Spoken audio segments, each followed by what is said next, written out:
Magandang araw!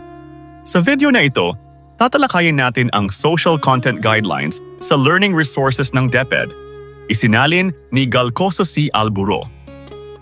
Upang matiyak na ang mga larawan, teksto, sining at manual na ginagamit sa mga aklat at iba pang kagamitang panturo ay nagtataglay ng pagpapahalagang panlipunan at naaayon sa pambansang programang pang-edukasyon.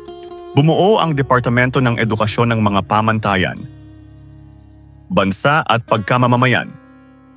Igalang ang mga simbolong pambansa at maging simbolo ng mga institusyon. Maging masunurin at magalang sa Constitution at mga batas. Maging mapanghikayat na makiisa at maging responsableng mamamayan. Halimbawa, nagpapakita ng pagkukusa kaysa pagiging palaasa sa ibinibigay na tulong ng pamahalaan at iba pang ayuda. Iwasan ang pagkiling sa mga dayuhang produkto, gawain at pagpapahalaga. Gamitin ang mga ilustrasyon at mga larawang kuha sa Pilipinas mula sa mga komunidad, bagay, hayop at mga tao. Ipakita ang mga teknolohiya, mga laro, mga sayaw, damit, pagkain, festivals, selebrasyon at kaugalian ng bansa. Relihiyon. Gamitin lamang ang mga referensya tungkol sa alinmang relihiyon tulad ng teksto, ilustrasyon at mga larawan kung kinakailangan lamang ito sa paksang tinatalakay. Tiyakin na akma ang mga referensya sa mga grupo ng pananampalataya o relihiyon at ito ay wasto, tunay at autentiko sa angkop na pangyayari, lugar at/or panahon ng kasaysayang ipinakikita. Lipunan. Ipakita ang mga kontribusyon ng kalalakihan at kababaihan, grupong kultural at mga pangkat etniko tungkol sa ekonomiko at lipunang pag-unlad. Pangalagaan ang ugaling mapagtanggap, mapag-unawa at pagpapahalaga sa pagkakaiba-iba ng mga sektor at pangkat sa lipunan. Pantay na ipakita ang totoong buhay sa mga puok urban at rural. Magbigay ng halimbawa ng mga pamumuhay o sitwasyong nangyayari sa labas ng Metro Manila. Kapwa gamitin ang urban at rural na sitwasyon na hindi gumagamit ng estereotipo. Iwasan ang pagkukumpara na magtutulak sa pagkakawatak-watak ng mga pangkat sa lipunan, cultural man o relihiyosong grupo. Magpakita ng galang sa iba't ibang anyo o pattern ng pamilya, nuclear, extended, single parent or two parents. Isulong at igalang ang karapatan ng mga bata, nakatatanda, may iba pang kakayahan o differently able at iba pang nanganganib at mahihinang sektor ng lipunan. Umiwas sa pagbibigay ng atensyon sa mga nauuso o lumilipas na personahe at mga kaganapan, hindi mapagkakatiwalaang teorya at pananaw. Isulong ang pangangailangan at pagtupad sa mataas na etikal na pamantayan at koda ng pag-uugali at kanilang pagpapanatili ng pagtupad nito sa lahat ng aspeto ng lipunang Pilipino. Huwag ipakita ang mga pisikal, sexual at mental na pang-aabuso ng nakatatanda sa mga kabataan, gayon din ang mga bayolenteng laro at paglilibang or entertainment. Huwag gagamit ng mga sitwasyon na manghihikayat sa paggawa ng krimen, karahasan at mga bisyo. Iwasan ang mga materyales na may pangungutya sa mga tao, nagsusulong ng paglabag sa mga batas o anumang gawaing labag sa batas at moralidad.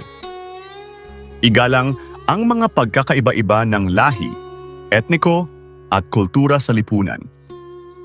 Iwasan ang bias at estereotipo kaugnay sa anumang individual or pangkat. Iwasan ang hindi wasto, hindi mahalaga, o hindi akmang pagpapalabas o pagpapakita sa mga simbolo ng isang lahi o etniko at cultural na pangkat, kaugalian, pamahiin, festivals, kasuotan, pangalan o wika. Mga modelo sa lipunan. Iwasan ang magkaroon ng bias sa kasarian, pagiging estereotipo sa mga gampanin ng lalaki at babae. Ipakita ang mag-asawa bilang magkatuwang sa pagbuo at pamamahala ng pamilya. Hanggat maaari ay iwasan ang paggamit ng mga taong nabubuhay pa bilang modelo sa lipunan, maliban na lamang kung ang mga taong nabubuhay na modelo ay talagang may labis na kahanga-hanga or exceptional na nagawa na kinilala ng lahat or may virtue anuman ang kanilang pinagmulan o kinabibilangang lahi, etniko at cultural na pangkat.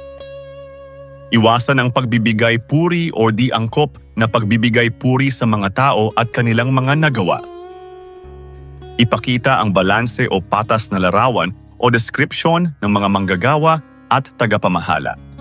Ipakita ang magagandang modelo mula sa mga public servant tulad ng pulis, sundalo at opisyales ng pamahalaan sa halip na gawin silang kakutyaan at katawa-tawa. Ipakita ang mga manggagawang nag-aambag sa pag-unlad ng bansang Pilipinas. Kasarian.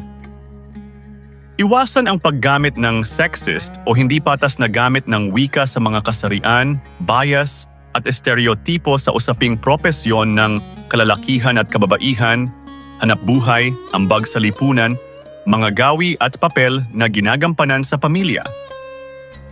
Huwag ipagkumpara tahasan man o hindi ang kakayahan ng kalalakihan at kababaihan sa politikal, ekonomiko o panlipunang kagalingan ng bansang Pilipinas at ng mundo. Panatilihin ang pantay na trato sa mga ginagampanan ng mga kasarian, hanap buhay at ambag sa mga ipakikitang teksto at mga larawan at ilustrasyon. Kalusugan at kaligtasan. Itaguyod ang pisikal, mental at kagalingan ng kalalakihan at kababaihan, mga bata at nakatatanda. Hikayatin ang mga taong huwag gumamit ng tabako o sigarilyo, alak, narkotiko at ipinagbabawal na gamot. Iwasan ang pagpapakita ng pagtangkilik ng mga pagkaing tulad ng junk foods o chichirya at di masustansyang pagkain. Itaguyod ang mga standard na pangkalusugan, kaligtasan at pag-iingat. Kapaligiran. Ipakita ang mga gawaing may kinalaman sa konserbasyon ng likas na yaman at protektahan ang kalidad ng kapaligiran. Itaguyod ang personal at pakikiisang panlipunan sa pamamahala ng kapaligiran para sa mapagpatuloy na pag-unlad o sustainable development. Iba pa. Iwasan ang paggamit ng brand name ng alinmang mga produkto maging logo ng mga kompanya. Hikayatin ang madla para sa makataong pagtrato sa mga hayop at paggalang sa buhay ng lahat ng nilalang kabilang na ang mga halaman.